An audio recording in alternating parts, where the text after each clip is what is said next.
Technology என்பது நம்முடைய வாழ்க்கையை அடிப்படையில மாத்த போகுது. அடுத்த 15 வருஷம் பெரிய மாற்றத்தை நம்ம எதிர்பார்க்கிறோம். அப்ப குழந்தைக்கு அதுல சர்வைவ் ஆகணும்னா மனித தன்மையை சொல்லிக் கொடுக்கணும், அன்பை சொல்லிக் கொடுக்கணும், பாரம்பரியத்தை சொல்லிக் கொடுக்கணும், ஈகை சொல்லிக் கொடுக்கணும், ஜென்ராசிட்டி சொல்லிக் கொடுக்கணும். இதை பள்ளிக்கூடத்துல சொல்லிக் கொடுக்க முடியாது. பள்ளிக்கூடத்துல பிசிக்ஸ் சொல்லிக் கொடுக்கலாம், கெமிஸ்ட்ரி சொல்லிக் கொடுக்கலாம், மேக்ஸ் சொல்லிக் கொடுக்கலாம். அந்த குழந்தைக்கு அன்பு என்பது வீட்டுல நீங்க தான் சொல்லிக் கொடுக்கணும். ரோபோட்ல வந்தவர் என்ன அன்புங்க, ஆப் போட்டு கார்ல ஏறி உட்கார்றீங்க, எங்க இறக்கணும் இறக்கி விட்டுரும். பள்ளிக்கூடத்துல ஓரளவுக்கு தான். அந்த குழந்தைக்கு ஈகை இல்லாதவங்களுக்கு உதவி பண்ணுக்கணும். டெக்னாலஜி வந்த பிறகு அந்த குழந்தை ஒரு மிஷினாக ரோபோவாக மாறிவிடக் கூடாது. அந்த குழந்தைகளுக்கு அடிப்படை கல்வி, பண்பு, அறிவுத்திறன், ஒழுக்கம், கடினமான முயற்சி, செல்ஃப் டிசிப்ளின், விடாமுயற்சி, இதையெல்லாம் நீங்க குழந்தைகளுக்கு சொல்லிக் கொடுக்கணும். காரணம் டெக்னாலஜி இஸ் டிஸ்டர்பிங். அதையெல்லாம் தாண்டி நிற்கணும்னா மனிதத்தன்மை நமக்குள்ள இருக்கணும். நான் பள்ளிக்கூடத்திலே படிக்கும் பொழுது மாரல் சயின்ஸ் இருக்கும். இப்பெல்லாம் மாரல் சயின்ஸை தூக்கிட்டாங்க. ஸ்போர்ட்ஸ் பீரியட் இருந்துச்சு, அதையும் சுருக்கி விட்டாங்க. குழந்தை கீழே விழுந்து ரத்தம் வந்தா தாங்க அந்த குழந்தைக்கு பயம் எல்லாம் போகும்.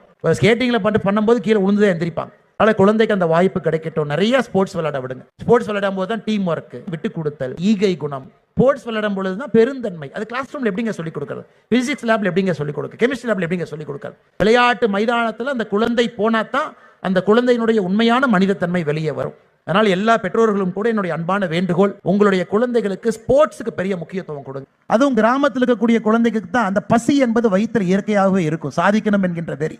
சென்னையில் படிச்சீங்கன்னா வயிற்று பசி அந்த அளவுக்கு வராது. AC school first standard, second standard AC school, mess சாப்பிட்டீங்கன்னா ஏசி, ஸ்கூல் வேன் ஏசி.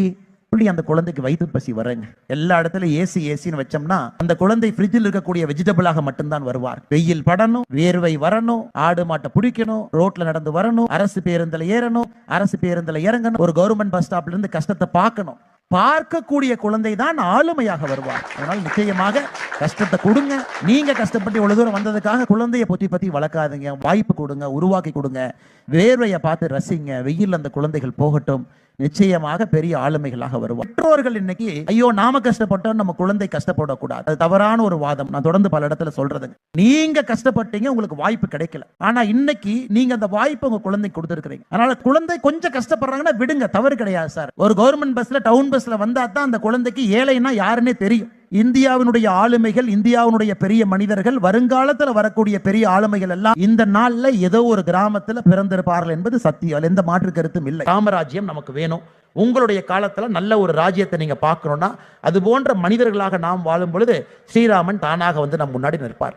ஐயா நீங்க சொன்னீங்க நான் ஏதோ பெரிய மனசோட இங்க வந்தேன், அது கிடையாது. நாளை நம்மை ஆளப்போவர்கள் இங்க இருக்கும் பொழுது அவர்களை பார்ப்பதற்காக நாங்க இங்க வந்திருக்கேன். நல்ல மாணவ செல்வங்களை, குவாலிட்டியான பீப்புளை நீங்க உருவாக்கி இந்த நாட்டுக்கு நீங்கள் அர்ப்பணிக்க வேண்டும் என்கின்ற வேண்டுகோளையும் வைத்து வாய்ப்பு கொடுத்த நல்ல உள்ளங்களுக்கு நன்றி தெரிவித்து உரையை முடித்துக் கொள்கின்றேன் ஐயா.